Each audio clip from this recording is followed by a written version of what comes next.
Another study that I think is of interest, which is much more recent, came from UC Davis, from the Mind Institute, and this was published in 2024, so a very recent study.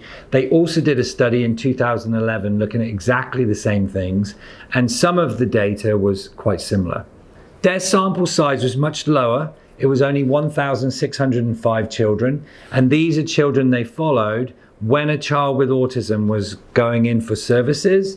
They would then track if they had a sibling that was younger, and they started that surveillance as young as 6 months up to 3 years to see whether that child would develop ASD. In that study, they found a very similar percentage, 20.2% of those siblings developed autism, but they also came up with some other facts that's relevant to know.